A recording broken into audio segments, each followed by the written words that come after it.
Hi,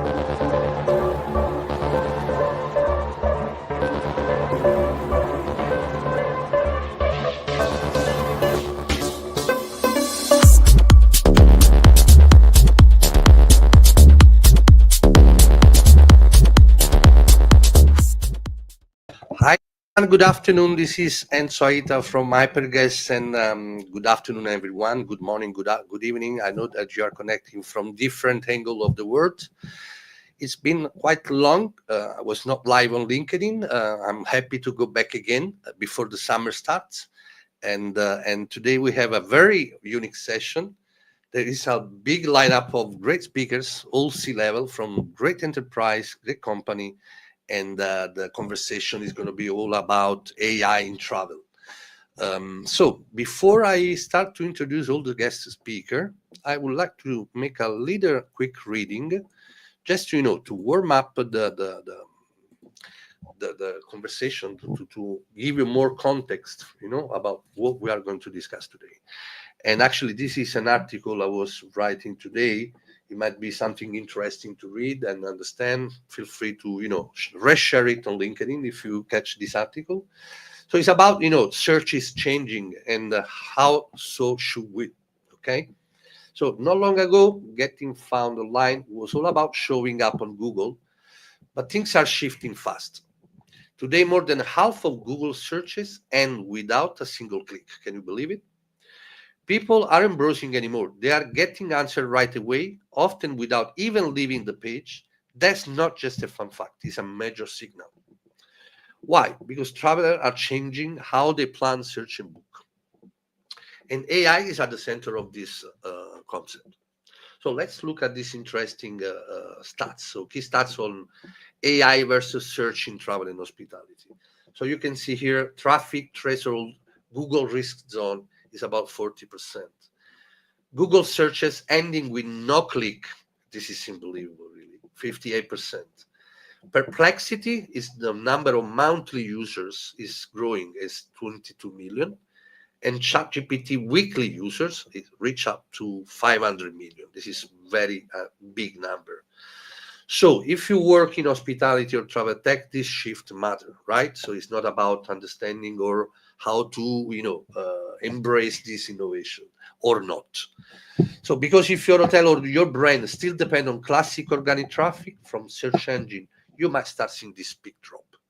So your beautiful written web page or blog posts, well, AI tools might just read them, summarize them, and serve them directly to user without anyone ever clicking through to your site. So that's not something to panic about, but it's something you need to be prepared. Some other interesting, stats about active user of major AI platform. GuideGeek, 2 million. Perplexity, 22 million. Microsoft Copilot, 26 million. Google Gemini, 47 million. ChatGPT, it's incredible, really. Well, I think probably first come. I think ChatGPT was the one disrupting, in this space. So, what is going to be your, smart move? Start creating content that actually useful for AI models. Okay, so content that gets picked up and trusted by tools like ChatGPT or Google AI feature. So I think this is the big change. It's a big shift, guys. We are facing in this upcoming years, and I hope in this conversation today we are going to share some interesting insight thanks to our great speakers. So before to end, I just want to give you a quick look to this image, which for me say more than 100,000 words. So this is the evolution of interface. That's my vision, personally, honestly, from where we were sitting, in front of a big, dashboard and a lot of, call to action and links to interact with.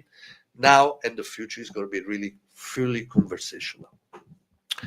Right. So let's kick off the conversation. Let's start to bring on board the speakers. Let's start with Lea. How are you, Lea? Good afternoon. Welcome on board. Thank you. Jens. How are you, Jens? Hello. Then we have Amy. Hello. Amit. Hands Jan. up. And Martin.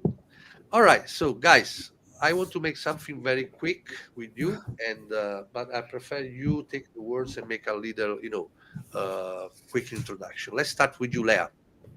Hi, yeah, Enzo. Obviously, lovely to see you again. I've had the pleasure of spending some time with Enzo previously, but my name is Leah Rankin.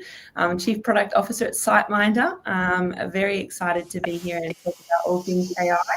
Obviously, it's a topic that's hot and important to us, obviously being a hotel revenue distribution platform. So, yeah, really excited to see how the conversation goes, and obviously surrounded by some excellent speakers. So, yeah, great to be here. So, thanks for having me. Jens. Yes, hello. So I'm Jens Egerman, Director of Distribution at Pandox. Excited to speak about AI here today. I think I'm the only hotel in the panel, so looking forward to getting the hotel perspective out there. Thanks, Jens. Amy. Hello, lovely to be here. I'm Amy Reid and I look after innovation for Sabre Hospitality. So actually, I joined Sabre 2 years ago, back in June 2023. I used to have a startup, an e-commerce platform helping hotels sell anything beyond the room. And that was acquired by Sabre. So my background is in retailing, but now I look after innovation, so primarily AI. So nice to be here. Thank you. Thank you, Amy. Amit. Thank you, Enzo. Hello, everyone. My name is Amit. I'm one of the co-founders and Chief Product Officer here at HyperGuest. It's an exciting journey. We started this company in the first quarter of 2020. We all know that was a very memorable quarter in our industry. And one of the things that happened there, we started a journey of HyperGuest to sort of rethink the methodologies of distribution. And looking forward to this session today. Thank you, Amit. Jan. Hello, thank you for the intro. I'm Jan Popovic, one of the co-founders of InHotel. We are a 1.5-year-old startup, and we aim to help people from around the industry to become the better versions of themselves and then scale their skills and their abilities with the help of AI. Thanks, Jan. Big Martin.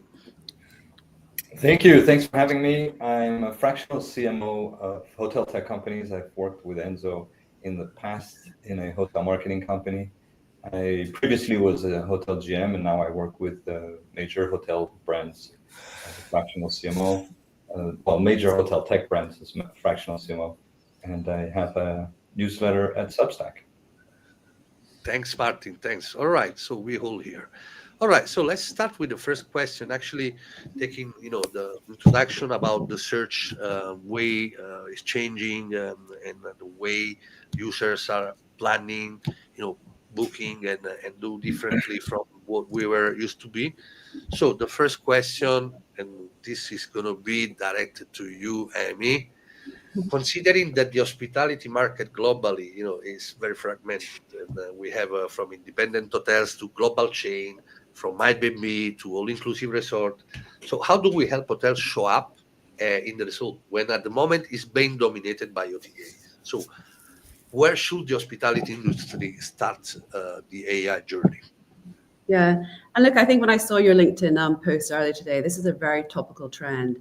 We're already seeing about 41% of travelers using Gen AI tools to actually get booking recommendations. And of those, they then go on to kind of like actually make 50% will then go on to make those bookings. This is a huge opportunity for the industry as a whole, and particularly for hoteliers. The biggest issue, as you mentioned, is that at the moment, the OTAs are the first to appear. So over close to 70% of the kind of like recommendations are OTA-driven recommendations. And that's primarily been a result. You've seen the number of partnerships that's taken place between the OTAs and a lot of the kind of the AI interfaces, leveraging the learning because they have like one-to-many in terms of like learning the content.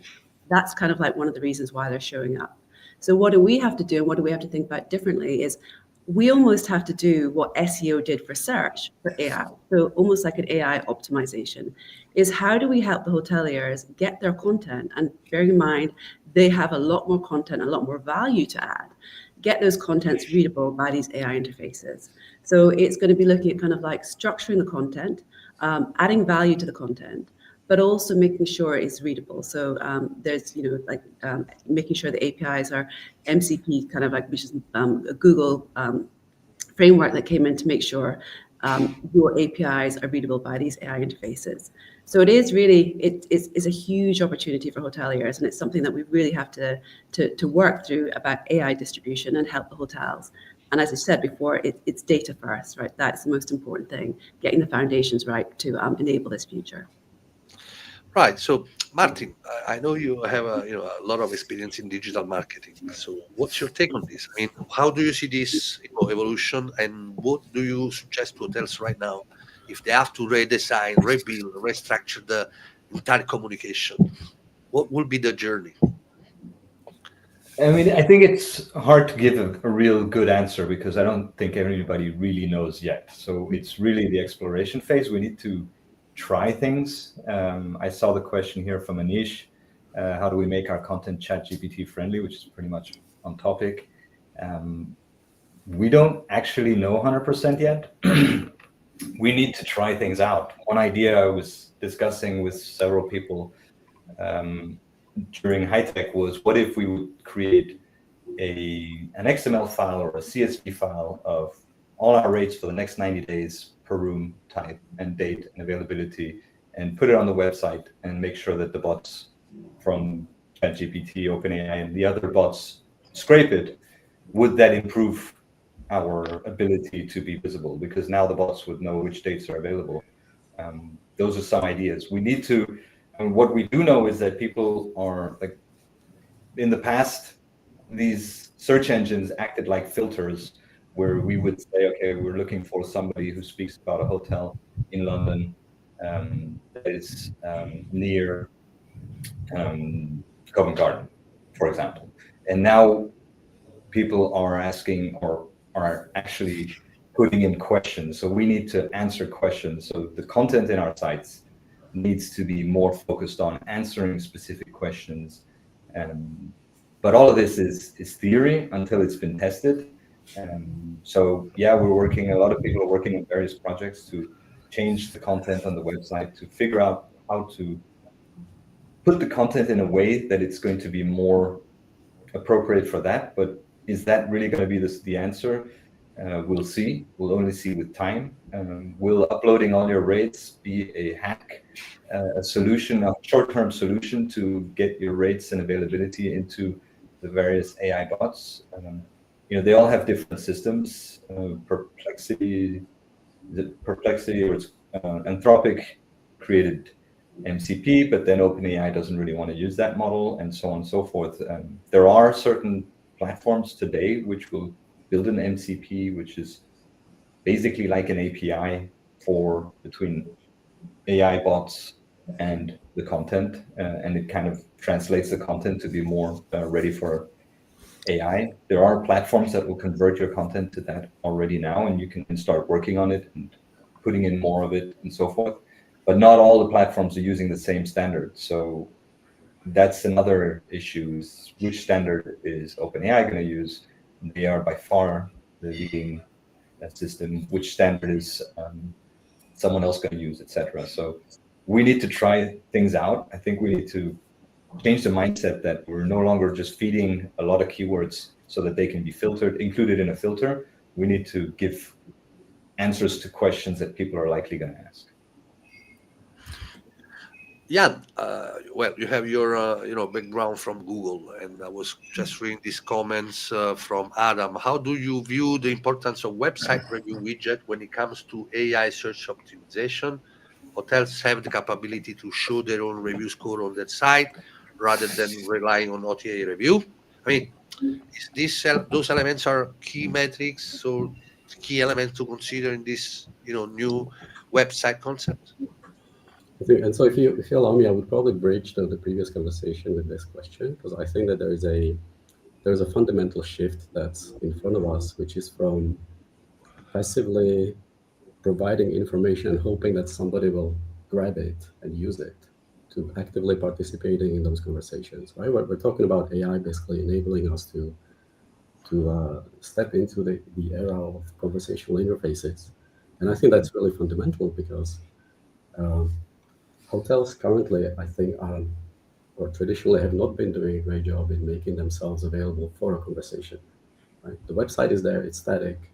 But how do you engage in the conversation? Well, you actually need to have a counterpart to the AIs that are on the internet that are used by the big platforms like Perplexity and so on.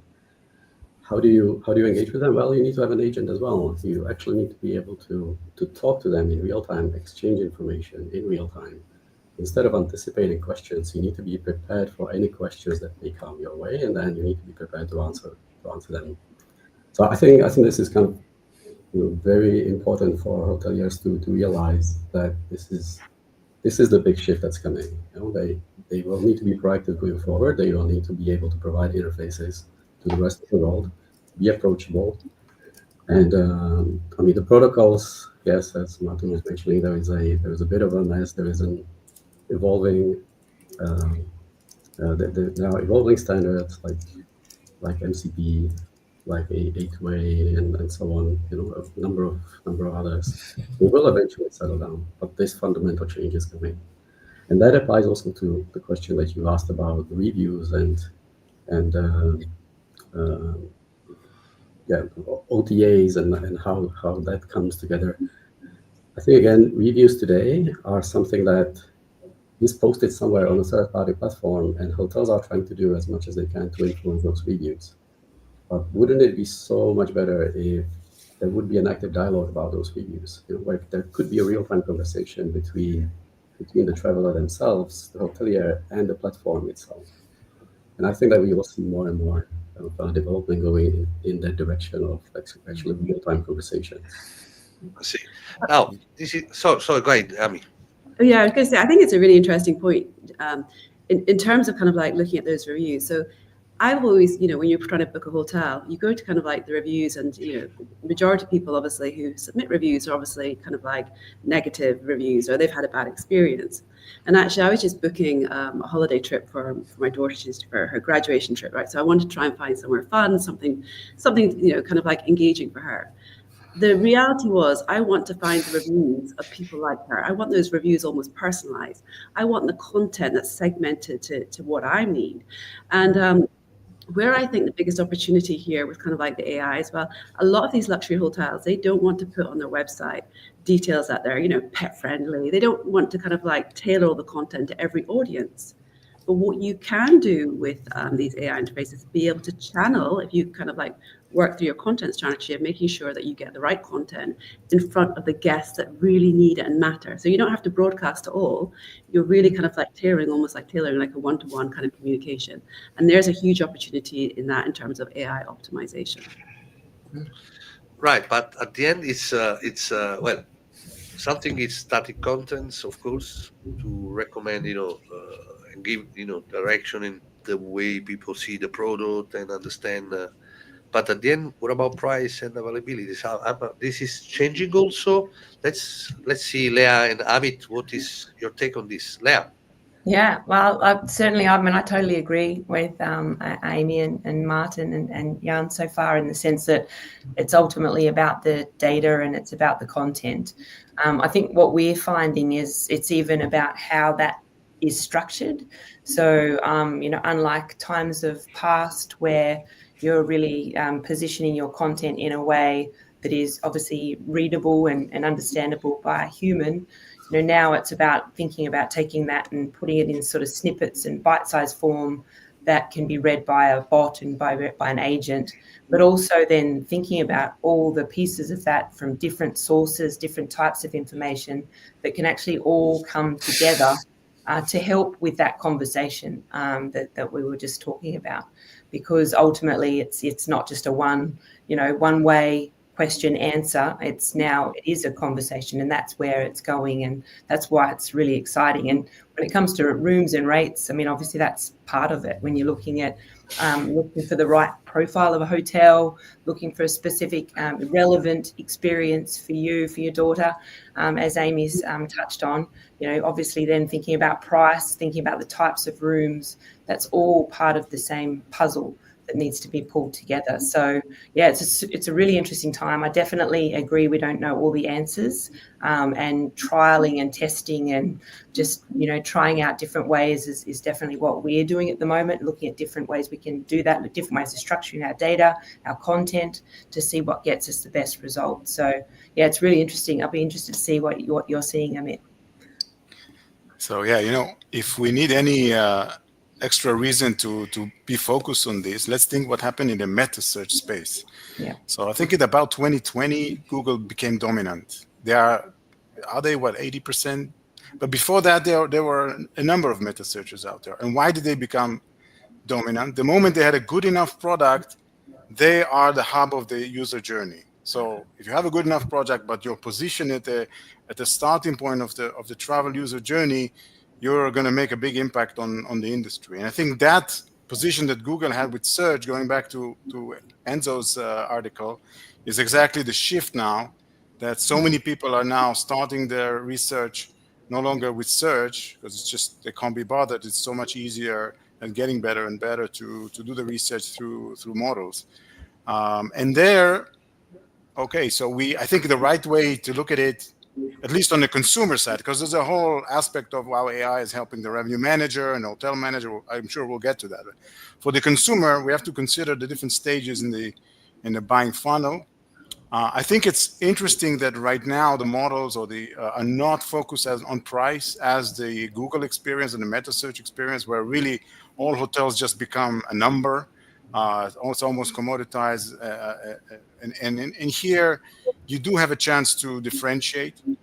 We need to keep in mind that the AI is really, if you do most of your research, you'll see that it is searching. It is activating search API. So good content behind it is still going to win at the exploration level. So I'm planning a trip now through Venice to the South Tyrol. I had a very specific question to ask to ChatGPT. It knows my style and my history from usage, and it was giving me some interesting direction. It was getting me results from websites of individual hotels, from TripAdvisor, and from other sources. So I think that if you have a very specific hotel product, you can kind of explore what comes up in those types of exploration and sort of understand what kind of content is successful. And I totally agree, we are still in very early days. When it comes to putting ARI, that's an area that I spent throughout this past year many hours, and it's so interesting. I think that you definitely can get to a point that the whole shopping, the commerce experience of hotel is so interactive. You could just say, well, I want to make sure I have a bath in the room and whatever this and that, and then, but we're staying, me and my partner will be arriving here and there, and you're going to get actually accurate, you can connect it to interfaces, and we've the work is going on, that you actually get bookable results and then a link to the booking engine to complete them. That's very doable. There's a very serious problem at this point in this technology of preventing hallucination. So you're going to get excellent offers, but some of the hotels you're going to get recommended don't really exist. And that's, if you're just searching and you're using AI, okay, you need to get used to hallucination. But if it's coming from a hotel chain and the information really cannot be hallucinated. So that's an area that technology is now being tackled. There are ways to deal with it, but and their models are evolving. But I think it's interesting that the moment we switch to talk about rates and ARI and so on, this is no longer something that this has to be accurate, this has to be bookable, and it's the direction that it's going, but there's still work to be done. Yeah. I think that's so spot on. I think that's, one of the reasons why we have just kind of like introduced our own kind of like AI tools to overlay the booking engine, is because we want them to be tightly integrated into the CRS so that we can ensure that what is provided is 100% accurate. And I think, Amit, as you mentioned before as well, these tools they're very good in terms of like being able to support and personalize the guest journey.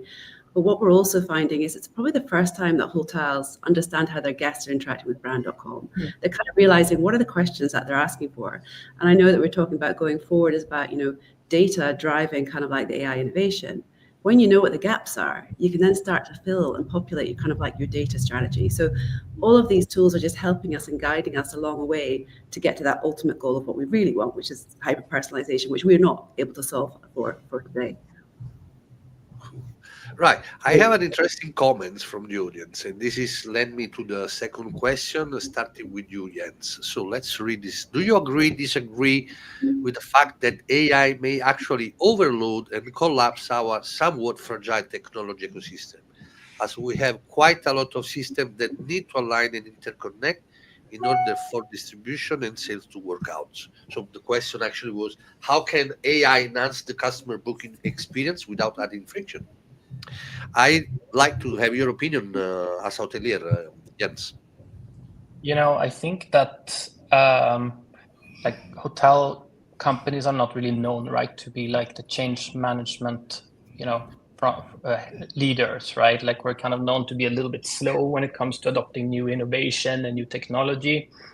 So I think like in general, like this whole kind of what's going on with AI, I think like an important part for hotels to do is to kind of take a step back a little bit and try to, decide on how do we want to approach everything that's going to happen, like because there's going to be so much change over the next years, and how are we going to, what strategy are we going to take to tackle all of these new opportunities, right? Like so I think that I think we have this tendency to want to like jump on something and say, but we're going to do hyper-personalization in the booking engine, like that's AI to us, that's what we're going to do, and then we're going to try to roll it out.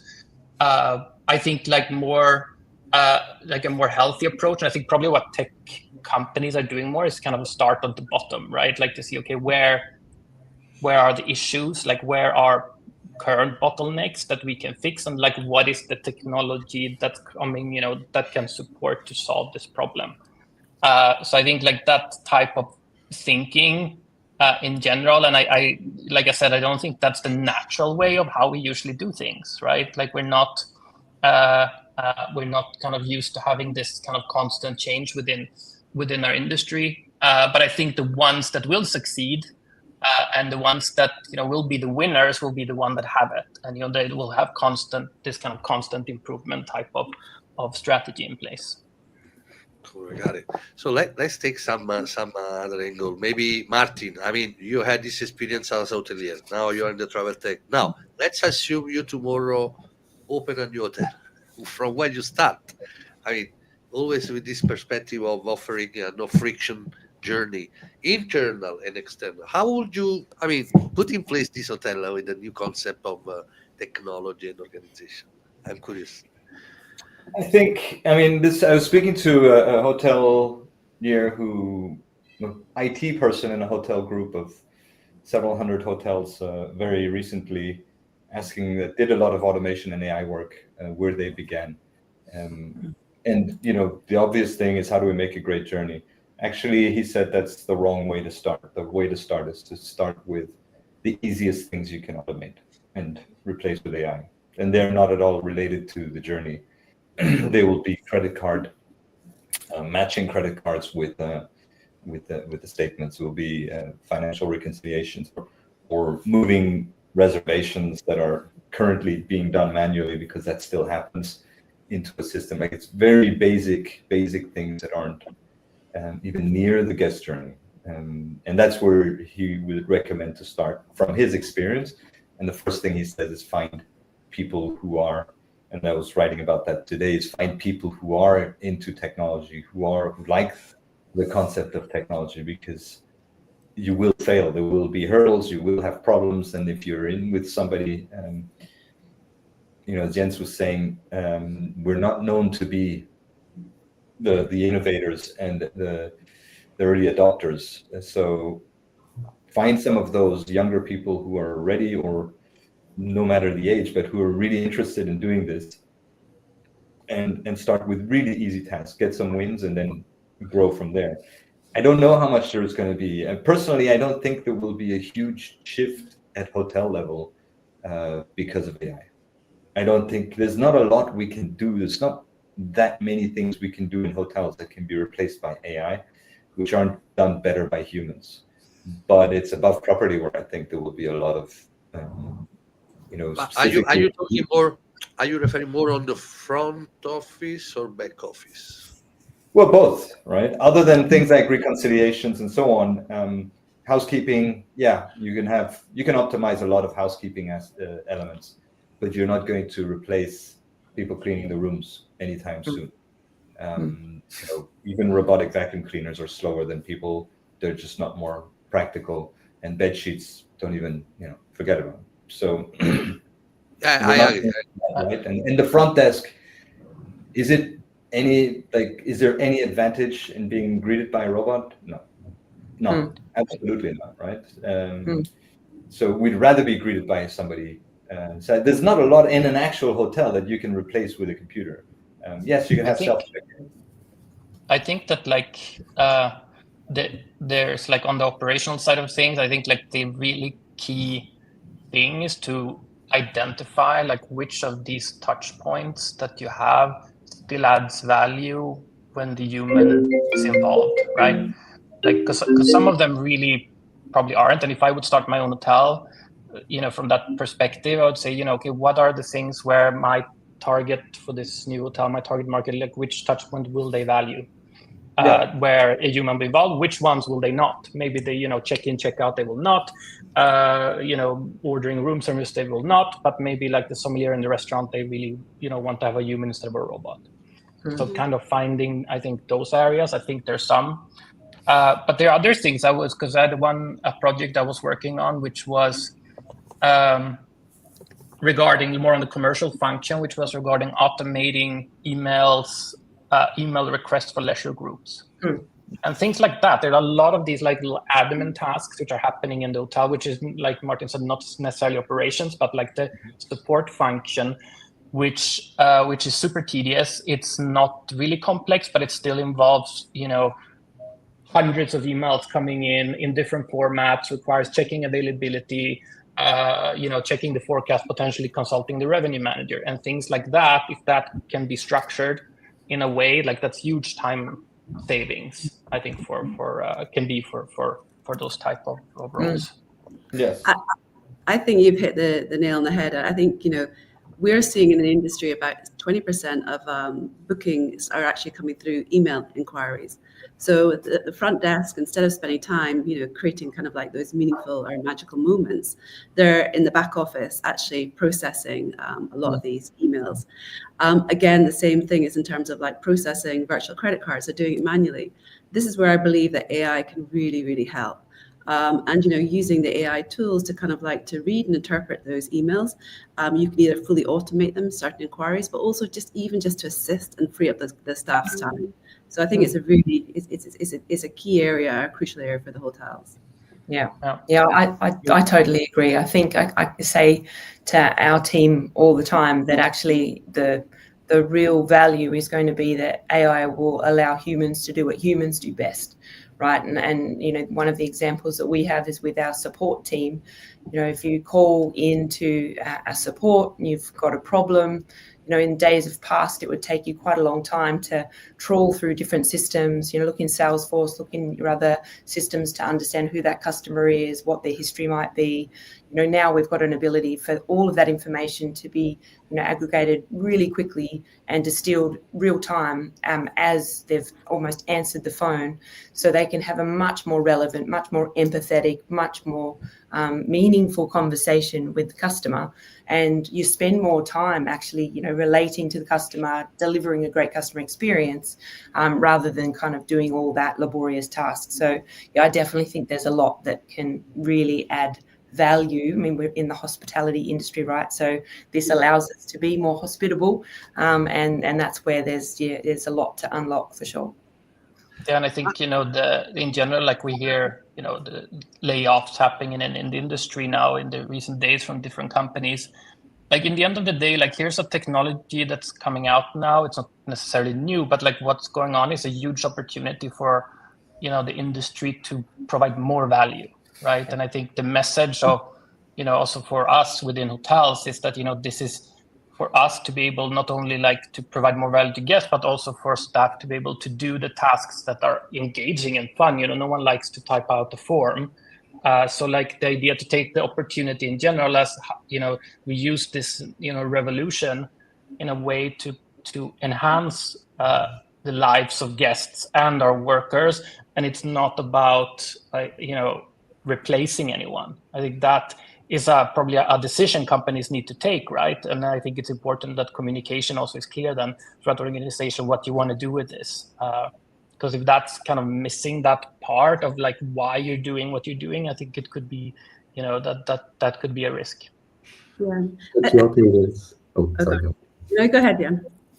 To your point, Jens, revolution, right? There's that famous quote which says, revolution doesn't happen when the society adopts new technology. It happens when it adopts new behaviors. And I think that applies very well here, right? So we're witnessing a change of behaviors. It's not about the tech. There's tech that's going to disrupt everything that we do, but we will only see a change when we adopt new behaviors. And I would recommend starting with assessing what your culture is in the hotels. Are you promoting a culture of experimentation, of change, of failure, like trying something and failing, and that's okay for as long as we learn something, we can move forward and the next attempt is going to be more successful, as opposed to kind of being rigid and not doing anything because it might be worse, right? At that point, you're not gonna experience any change, that's guaranteed. And probably when you open up your minds to this kind of new behaviors, and you'll sort of embrace that, okay, change is coming our way, we may need to adapt ourselves. What you will probably find is that the easiest thing to start is not to be changing things immediately, but it's to search. Yeah. Just search for ideas, test your hypotheses. We've actually done a lot of work on our side in Hotel to organize the industry best practices and making them available through a search interface. Why? Because ChatGPT and other tools, they give you the information that's available on the internet, give you an idea of the world, but they don't necessarily go into the details of this is how the industry operates, this is what thought leaders within the industry think and how they would approach problems. So start by searching. There is a very low lift there. Just search and see what ideas will come your way, and then decide where you want to experiment and have fun.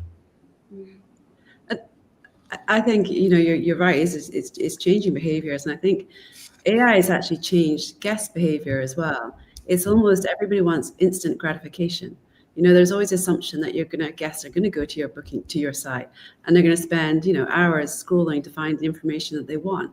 Now they want things instantly, and if they don't get it instantly, they go elsewhere. And I think that's something that's another reason why we need to kind of like to embrace these tools and start kind of like within that being able to build that personalization journey. But on that, I would say there's something on that where I would say we're so much focused on hyper-personalization, which is, in my opinion, a lot of hype. Sorry, Enzo. But the thing is, we want instant gratification. We've been trained with our phones that we get the answers immediately, and yet we demand that any guest that arrives in the hotel needs to stand in line behind the counter and be checked in. And we enforce them, despite being a customer-first company, quote unquote. We say you must abide to our processes and stand over there and wait like everybody else. And say, but wait, this is a customer first, a guest first? No, it's not. It's process first.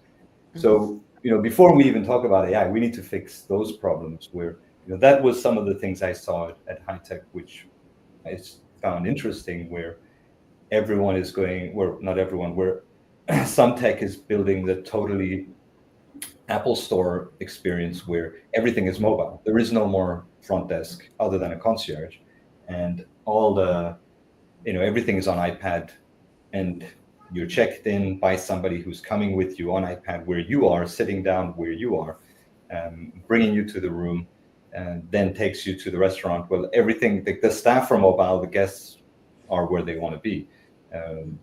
And that for me is even more important than maybe those things. When we put those in place, the necessity for AI to answer emails will go up and we'll start to adopt it.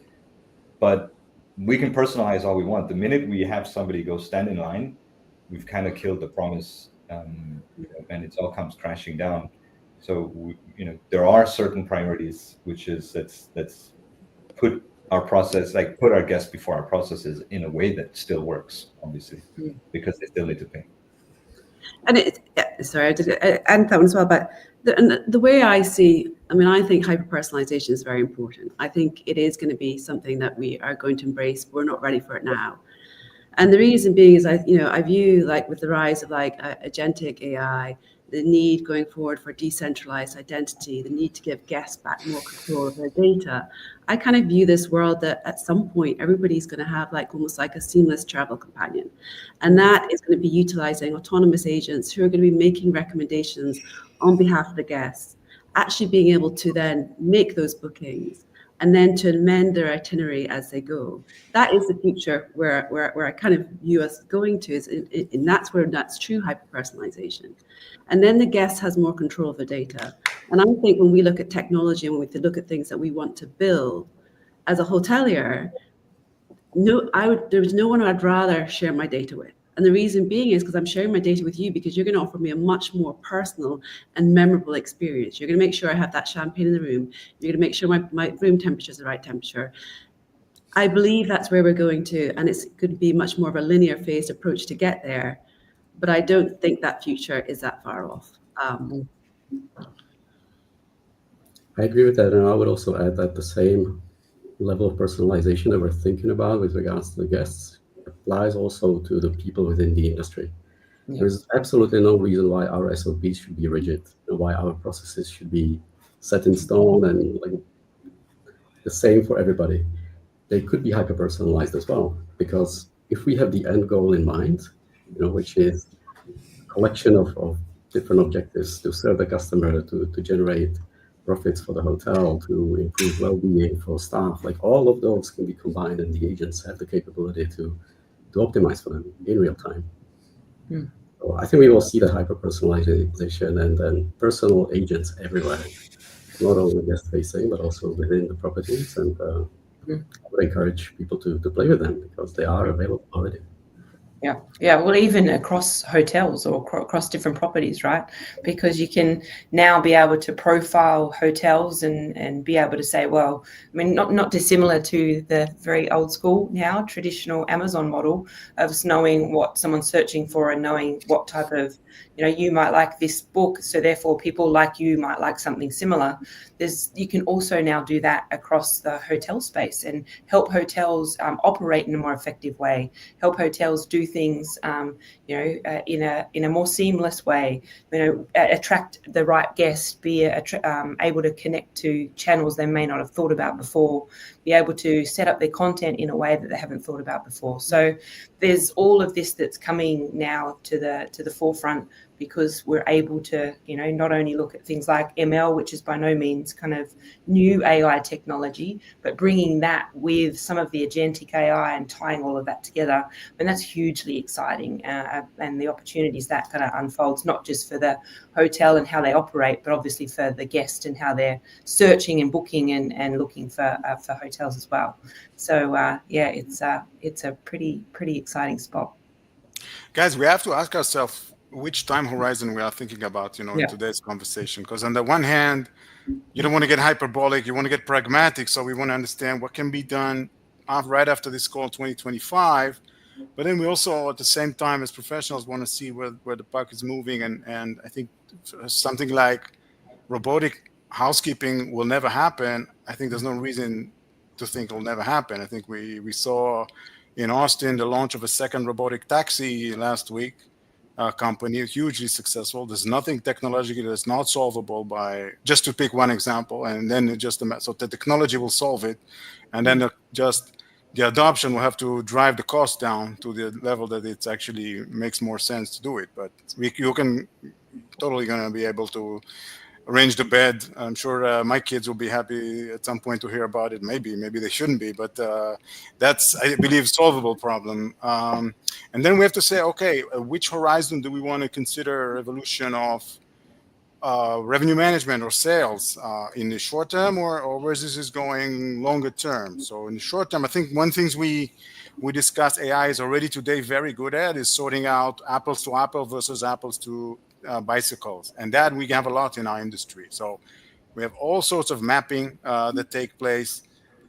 We have all sorts of reconciliation that takes place, and I think those are the, if you already have these types of job, go ahead and pick your model of choice, give it a couple of spreadsheets, and it will just save you most of your work tomorrow morning. I mean, this is totally actionable.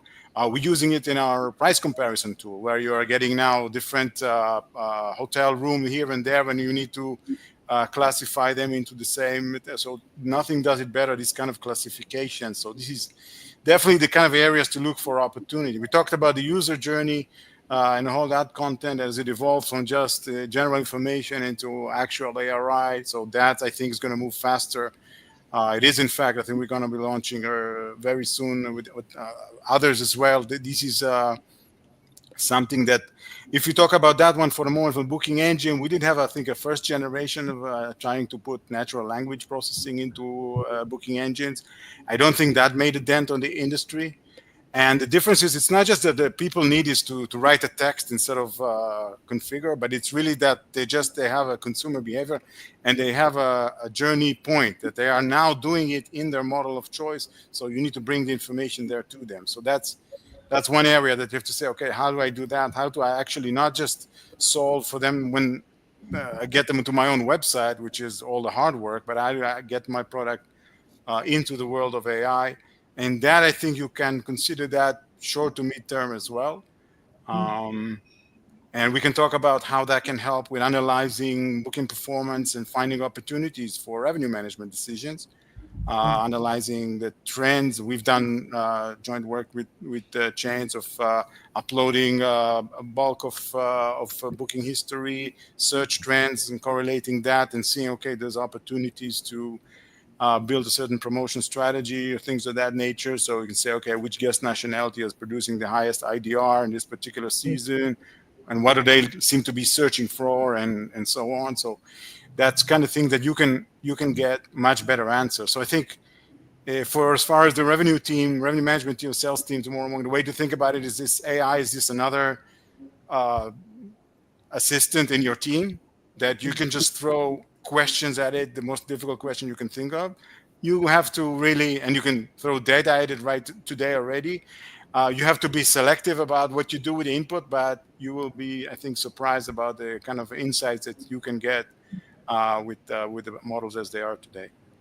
I think what's interesting is a little bit of what Martin also mentioned, that some of the more boring stuff that's currently happening, which we're already kind of doing, like pricing systems, right? And is that AI or kind of something in that level? We had it for years, right? Still today, you have, I would say, the majority, if you ask the revenue manager, majority of them are not on automated pricing. So they will still approve daily pricing decisions. So what does that sort of say about kind of where the technology is, right? Like if we're talking about these kind of dreams about sort of how we can combine distribution and revenue and lifetime value for guests, but actually the revenue managers today, they don't trust the revenue management systems, right, and the pricing tools that are there. And it doesn't really matter if it's because the pricing is not good enough, or if it's because and it doesn't kind of optimize, or is it because the revenue management tool is not convincing enough that it's right. I think a lot of people in tech would say, why would the human be better than the tech, right? But I think that has to do, I think that it's probably a complex the complexity behind also the revenue manager historically, has been in charge of that. But I also think, like, however you look at it, the technology when it comes to pricing, if most people or that are in this in revenue are not using automation when it's there, or they're kind of putting boundaries and kind of fencing in their pricing because they're scared that their revenue system will not produce the results that they should, then something is wrong with the technology, right? So I think things like that, I think that can only be like that. I think that's what at least my hope is, that the new, let's say this new technology will help to push that into a place where it's a no-brainer. There's no chance that the tech will make a mistake or will make less over the long term, like let's say less mistakes than me. And I'll make zero friends by saying this, but manual pricing is still based due to their egos. Now well, then I think I mean, there's probably a point in that, but in that case, the technology has kind of failed to prove them wrong, right? Because in the end of the day, it's the bottom line that counts, right? So if really like the technology was good enough, it would have kind of proven it. At least that's my Except if you never turned it on. Yeah. It's a justification, right? Why have you come to that decision? Exactly. Clear and transparent. Yes. I think that's what we need to get better at. Yeah. Yes. Yeah. Spot on. Yeah. Martin, just to give some suggestion, I was sharing before this platform. Can you explain what it is? This? Yeah, I mean, this is not made for hotel industry. I just stumbled across this recently, but they're made for content industry, like news outlets and so on, to monetize. So when AI bots go onto their website, however, they do provide systems to generate MCP and so forth based on your site, and I don't know how much it costs for a hotel, but it's one of those tools which will now convert your text and your content to make it more AI friendly. So from the original question of how to get listed in ChatGPT, it's a tool that I would recommend people test, those who are up for testing out new ideas. If you click on the MCP, you can enable, and then it'll do the work on your website and organize your data so that it's better formatted for. Interesting. For, right. So I want to maybe to the next question, because this is more fun. The one I prefer, to be honest, and is less technical. Right. So how do we? No, sorry, I made a mistake. It's this one. What lesson can hospitality learn from other industry already succeeding with AI? I mean, I was explaining to you before. So let's put yourself in the shoes of a consumer and think out of the box. I mean, that's been necessarily within the travel space, your experience. So where you see this AI succeeding a lot and actually gave you, a very disruptive feeling, like, wow, this is great. Do you have any funny story to share?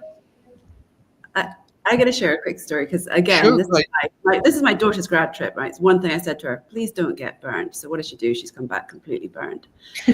So I then took her to Sephora and I said, look, what could you do with her skin? It's all like burnt. How can, what creams do you recommend? And they said, well, we have this kind of like skin test. So they had like an AI tool, which was basically using her past history, like monitoring her skin tone to make a recommendation as to what suited her best. And I love that. It was kind of like, that's really immersive technology. And I think at some point, even within hospitality, you can imagine like when you're starting to make a booking, almost creating kind of like a virtual version of you on that holiday to kind of get you excited about what it can entail. I just think it was that for me was a case when I first went, wow, that's actually really, that's very innovative. So, yeah. Any others, guys, to share? Yeah, mine's probably a bit dull, but it still blows my mind sometimes when, you're on Spotify and the way that they can really just understand all of the podcasts you've listened to, all of the different music that you've listened to, and then sort of weave that into your own little sort of daily blurb, and it actually introduces you to new talent, to new musicians, to new music, to great thought leaders that perhaps you wouldn't have been connected with before. And I know that's a pretty obvious one, but I still find that so powerful, and it's something I'm constantly leveraging and talking about and learning new things from. I think that's a similar sort of story about the tech. And how it's bringing those recommendations to you, but doing it sort of real time and making it super relevant and super interesting and fun, which is why it makes it so impactful. We talked about that pricing didn't change that much. Pricing is still human-centric, and learning from other industries. Let's talk about online advertising has gone through. This is not very recent, but they're moving to real-time bidding from deciding in advance what the price should be. And real-time bidding is super personalized. It is basically at the shop, at the moment of shop.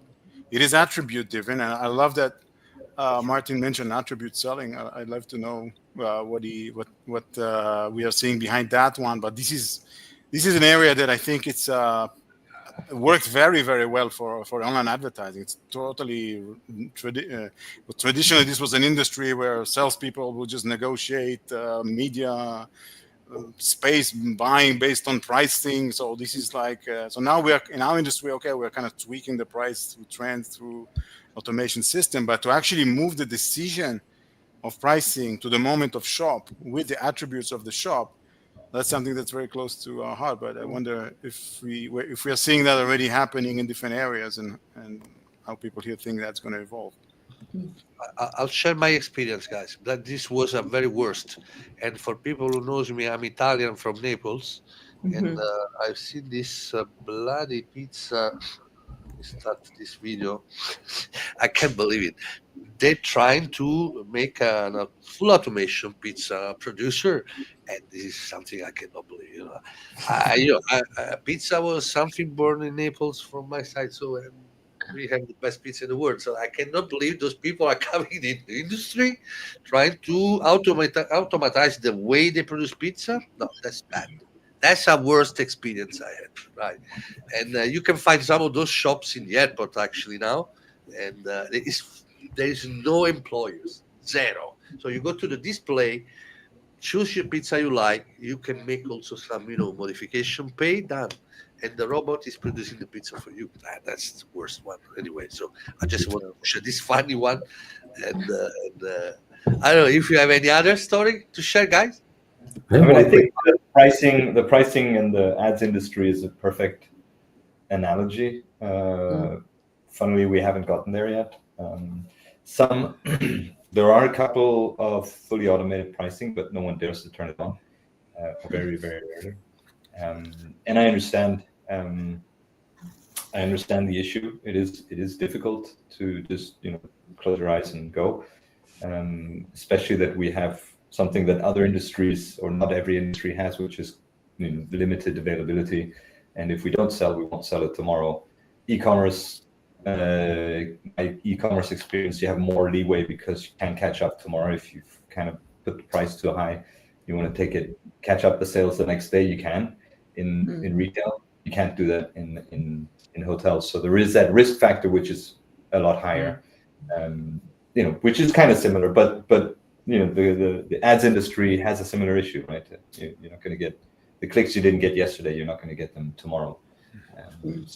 So that is interesting. I think attribute-based selling for me is, as you were saying, this is where there is a chance to go for direct to actually build a whole new channel, because the OTAs have been the bottleneck for attribute-based for quite a while.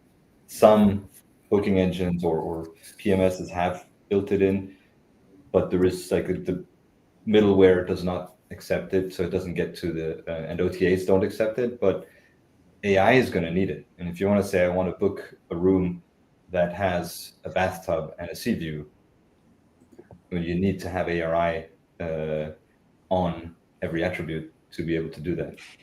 Or you will just get some random list of rooms where well, maybe there is one and maybe not. But if there is ARI on each item and it goes straight to the AIs, which can deal with that level of granularity, we suddenly have a completely different booking experience, and we can really get that hyper-personalization, but we'll need to break up our entire pricing structure and feed it to AIs in that level of detail, which some platforms can do, I believe.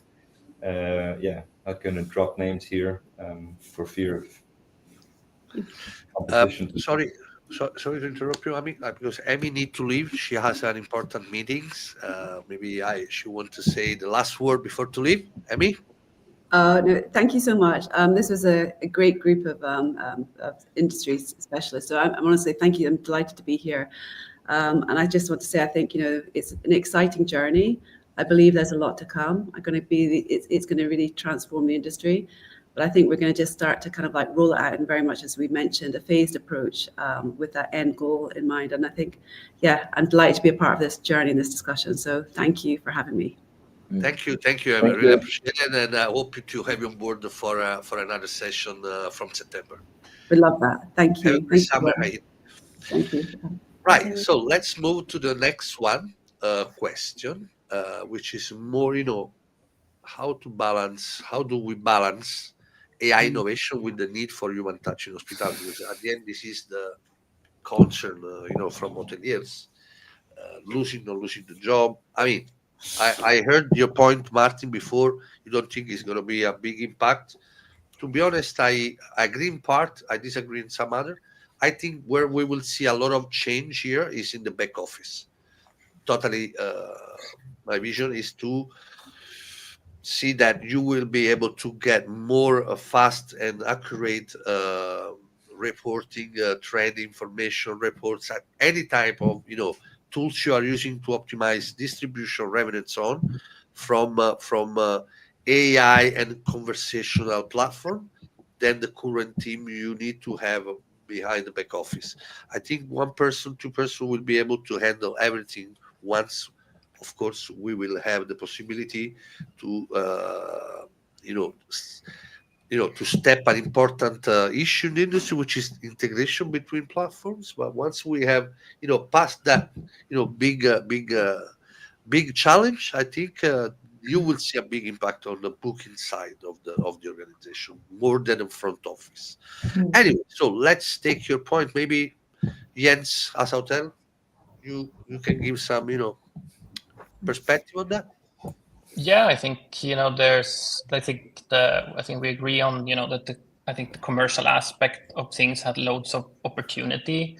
I think the breakdown between distribution, marketing, revenue management. We spoke about breaking the silos, I think, for a long time in this industry.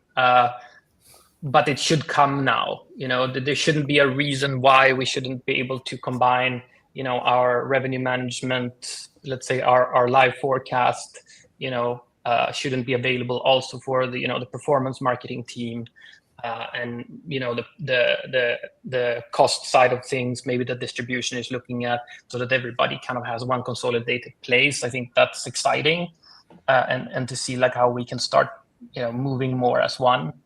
But then again, like I said, I think it's important when it comes to more on the operational side of hospitality, and I think hoteliers are very protective of kind of the customer, the kind of direct contact with customers, right?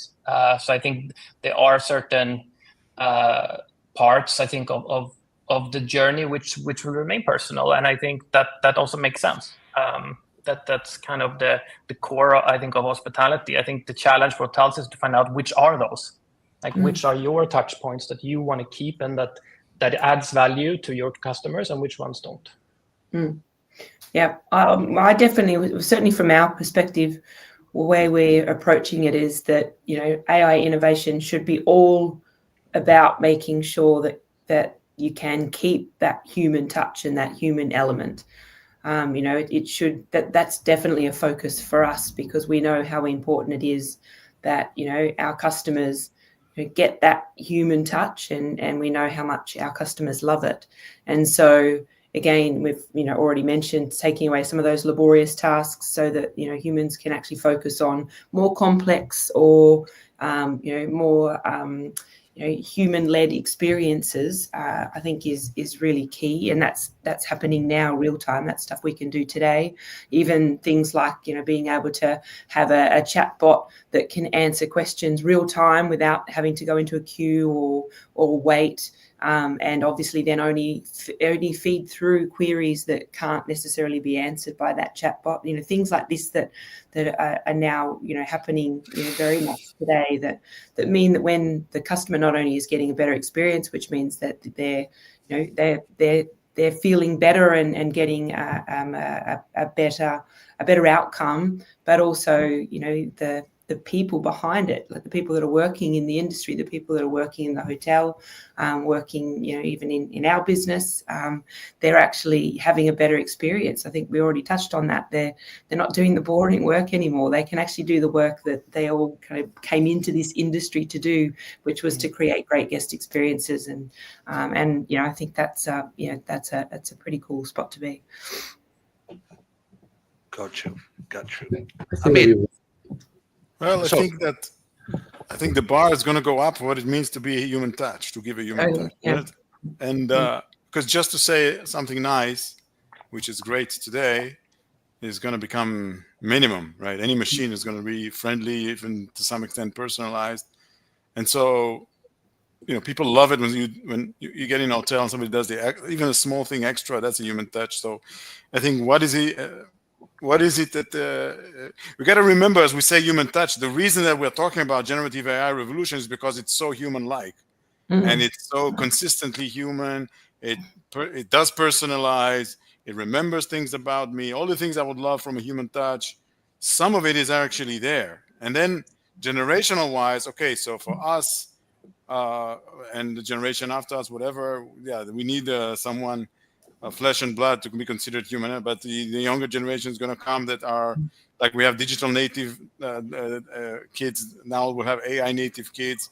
What will it mean for them? Human touch, I think it's too early to predict, because people are going to be engaging with machine, what is now considered human-like experiences. It's early. I think it is a friendly interface. The automated interface can become much more friendly and human-like in a way that it's going to, if you don't do it, then that may be the bar. So if I go in another hotel and I can just ask questions about the facilities and what time the pool opens without having to wait online to call someone, and it's all like done in a very elegant way. So that's going to become baseline if it's easy to do. So that's as far as touching the consumer. In the back office, we believe that you want to succeed with sales, you got to handle at least three things. You got to have correct and up-to-date setup. Your prices have to be competitive, including in B2B, including your self-competition has to be consistent, and third is your exposure to the relevant demand has to be correct. So if you do these three things, you're successful, at least on HyperGuest. And then what we're focused on is on building AI that will allow you to succeed in these three areas, to take you from you're totally not using the system to actually you're very successful by doing something that is knowledge sensitive to your ARI, which could be totally different from another hotel's ARI, your restrictions, your limitation, your history, the search trend in your destination. All that big data is there. Your static data is there. So all of that can be taken into consideration. But we think we need to cover all those areas of correct setup, correct, let's say, distribution, commercials, and correct exposure. And AI can really help with those areas as well. One of the big kind of news stories in Sweden last year, I think, was this this big fintech company called Klarna. And they outsourced their entire customer support to kind of an automation service. And they kind of were very proud, and the CEO went out and said, one of our agents can do 700, human jobs. But a few months later, it started reports started coming out, that the automation, it was so empathy, let's say, lacking, that people were going crazy, because you would be kind of crying because these are like emotional things, right? It's like money missing, like all my money is gone, or I ordered this thing and it didn't arrive, and the bot didn't show any empathy. It was more like, but your package will arrive, but it's not here. But it has arrived according to what the screen says. So I think, and they had to kind of pivot back, and there was probably some balance there. But I think, the empathy side of things, I don't think we are there. Maybe we will be. But I think also our product, hotel and experience, is kind of an emotional purchase decision, right? And an emotional experience. It's all about emotions. So that's why I think that you will have part of it that's going to be very hard, I think, to automate. But you never know how good it will get, right? Guys, I got this last one, and this is more a delicate one. So company says they have AI, but the truth is that they don't control it.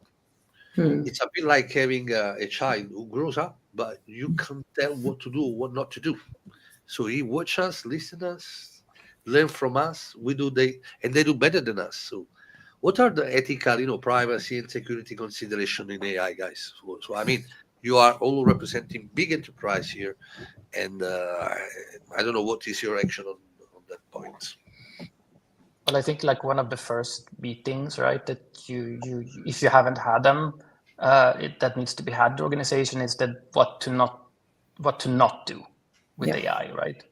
Especially teams that have access to your data, to lots of data, because I mean that's the risk. If a lot of that gets uploaded and it's not clear what the rules are, that's a big risk. Yeah, absolutely. That's 100% the most important thing when you start to look at some of these new tools that go out. Even looking at tools like Glean that kind of can go across and do this massive enterprise search and tap into all of your different systems. Amazing application. But of course, all of these applications are starting to cotton on to the fact that could mean that you've got access to data that, yes, there of course are some kind of privacy and security settings within each application, but there's ways around that even. And so, of course, Slack have come out and said that they're going to start to restrict some of this. And so there's some really interesting things happening when it comes to data share, how much of that data can be shared, what can be shared. And, if that goes wrong, that can be hugely damaging for a brand. Sharing personal data, sharing information that shouldn't be shared, even giving that information even just internally. So I'm not even talking about customer facing. You may actually be just serving up information to your internal teams that may not have the extra information or knowledge to know that is information that shouldn't be, consumed or understood. There's a really interesting space there. So, we've certainly got a security team that's, very actively involved at the moment in what we should and shouldn't do, and what data should and shouldn't be stored and shared, and where it sits, and how we actually protect that information, particularly with our customers' information, of course. And it's a really very it's a hot topic, definitely, at the moment, when it comes to kind of how much data can be accessed and given to which application and served up to which user. So that's probably the biggest thing that we're certainly looking at the moment. Keep in mind you have that option in your ChatGPT to tell it, do not learn from my interaction with you. It does not, otherwise it will take information that you interact with, data that you load, whatever, and it becomes part of the model. So always, before you start actually doing anything sensitive, make sure you switch that off. In our case, we are using a model that is not online, that is exclusive and hosted in our environment. I think another exercise that's interesting in this context of privacy is try to ask GPT, what do you know about me? You might be surprised. That brings up something like the right to be forgotten. Hotels or services like ours, from time to time, we do get a request to be forgotten. But that also then becomes relevant if you're using a model like that. And just on a personal level, it remembers things that you did a while back and things that you just now. And it's interesting to see how that gets collected. Which is why I think education, right, and knowledge is just so important. And that's where, when we sort of at the start of the call, we're talking about, we're early days and we need to be sort of testing and trialing and learning. Sometimes it's easy to get caught up in the buzz, and there's some really cool stuff happening out there.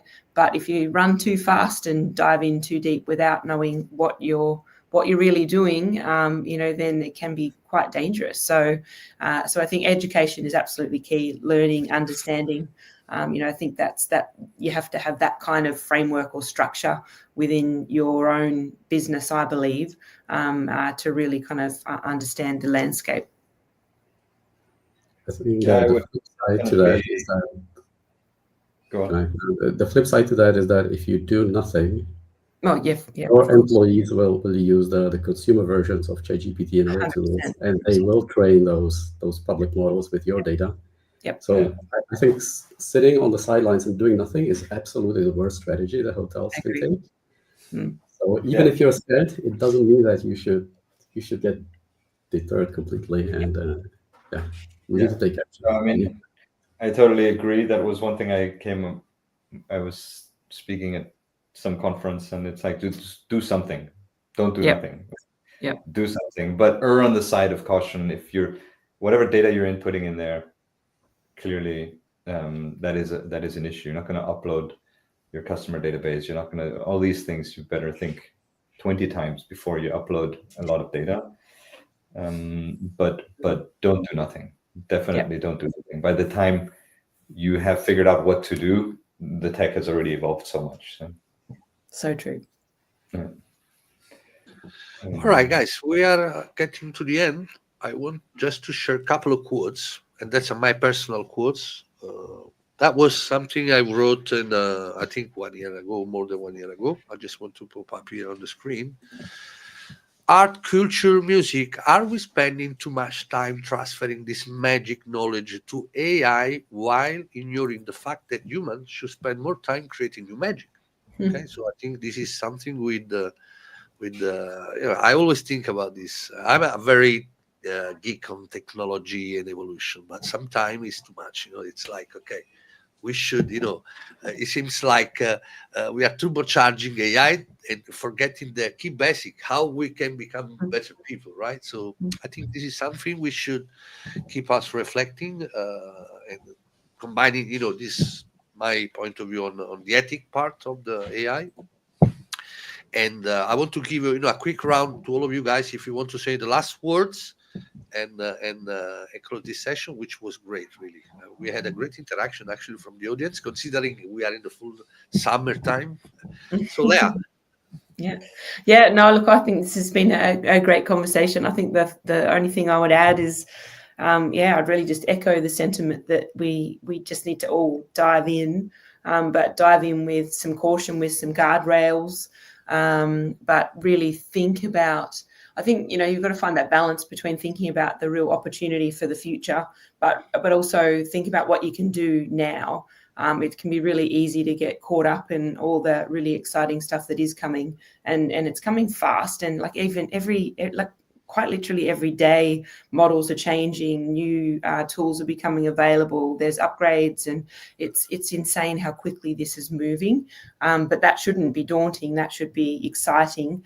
But it's about how you can just do things in bite-sized pieces and start to, really explore different ways you can embed this in your own business, whether it be internal, whether it be back office, whether it be customer facing.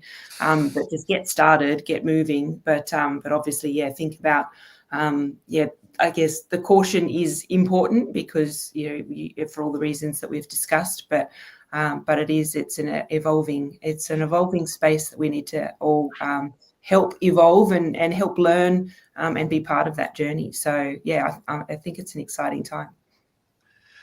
Next one, Jens. So great conversations. I think the one, if I'd give a takeaway, indeed, like the communication, in general, as with everything throughout the organization, I think this is a bottom up kind of technology. I think to sort of to involve everybody in understanding also our organization that this is going to make things better for everyone, right? That should, I think, be the goal, because I think there's negativity sort of around this kind of basic worry that this is something that's going to replace our jobs. This is going to make things this is gonna be negative for me. I think it's our job then as leaders in the organization to kind of counter that and to say, look, this is something positive, and we should focus on kind of getting that message out. Amit. Yeah, no, thanks for the team for this really inspiring conversation. I would encourage anyone to just get your hands in there if you haven't already. I think it's so simple. We've been using search. I'm sure for a while. You should have an account, preferably a premium account on one of these models. Articulate your questions that you have in your mind, no matter how niche they are, how they're much business specific, and then screen out the results that you get. Compare results from different models, and just by doing that simple thing, you will be staying on top of what the technology enables. You can understand what you can expect from it much better than any meeting like this one. So I'd really encourage people to just make it part of their everyday life. Jan. Open your minds. We are human. We are here to enjoy our lives together and communicate. One concrete example that I would like to give, besides being part of this panel and speaking with you, and thank you for everyone's time who was able to dial in. As you can see in my tagline, there is inhotel.io/in/Jan Popovic, which is basically linked to my agent. I could see during this conversation that some people from the audience actually tuned in and asked me questions, right? And that's an example of an augmentation.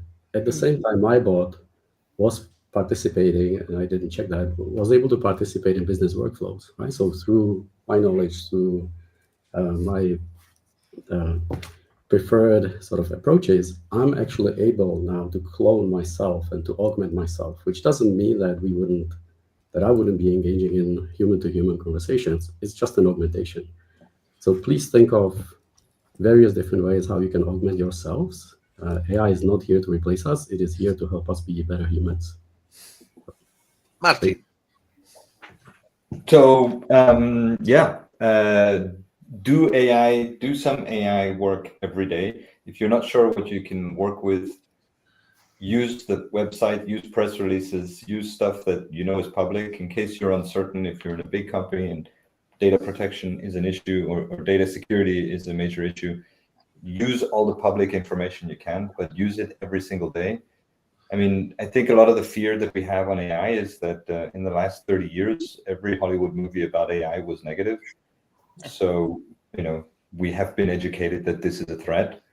Maybe it isn't. Maybe, as Jan was saying, it's going to augment every one of us. You were talking about art. I made the art in my office because I couldn't find an artist that would do it with AI, but I'm not a painter. So, maybe it just makes more artists out of all of us. So maybe it's a great thing. Okay, guys. So thank you really, man. Thank you so much, the audience. Really, thanks for participating, asking questions, share comments, and so on. That's the type of live streaming I like. I think this is going to be probably the last live during the summer. We will take back a new topic from September, which is more on the distribution side of the industry. I'm already working on a big piece, and actually after this live streaming, we will release an amazing ebook with all those speaker contribution. The idea was to launch the book before the live streaming, but at the end we decided to do after, in order to collect more interesting insight during this conversation, this session today. And actually now I'm going to upload the video, this AI platform, which is going to collect the best quotes from all of you and ingest this in the ebook, and I make this AI fully automated. Nice. Wow. Cool. Thank you guys again. Sorry for the late time for you, Leah. I think this is going to be your Nina Nana. Indeed. No problem, Enzo. It's been great. And talk to you soon, guys. Bye, everyone. Thanks. Bye-bye. Bye. Thank you. Thanks, everyone. Bye.